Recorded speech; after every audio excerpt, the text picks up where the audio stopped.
we shall reflect on the life of St John Gualbert. Hailing from the noble Wisdomini family of Florence, St John Gualbert felt it incumbent upon himself, in accordance with the custom of his age, to avenge the murder of a near relative. When on Good Friday of the year 1013, he happened to meet the unarmed assassin in a narrow lane and was about to run him through with his sword, the latter threw himself at his feet and with arms outstretched begged for forgiveness and commended his soul to God. John thereupon forgave him and embraced him, and when, a little later, he stopped to implore God's pardon for his own sins in the Benedictine church of San Miniato, the large crucifix bowed its head in approval of his act of mercy. Overcome, he asked to join the monks at San Miniato. 4 years later, together with a group of stricter monks, John went to Camaldoli to protest against Simeonistic elections of Abbot Herbert.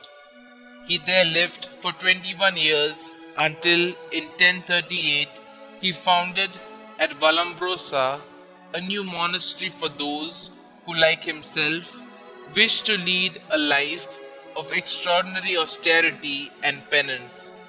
Here, the law of silence was perpetual, the enclosure and poverty the strictest, and the monks were contemplatives who, contrary to the usual Benedictine rule, performed no manual labor. The latter was carried out by lay brothers, called conversi, for the most part illiterate men who had renounced the world or had reformed their notorious lives in mature age. Such lay brothers were an invocation of John's, which was readily adopted by other orders and became highly important in later centuries. The Vallombrosan congregation grew rapidly after the founder's death, when some of its extreme austerities were modified, and by the end of the 12th century it counted some 60 houses in all of Italy. Its greatest contribution to the church was its vigorous fight against the then prevalent evils of simony and concubinage among the clergy. St. John Gualbert died on the 12th of July 1073 and was canonized by Pope Celestine III in the year 1193.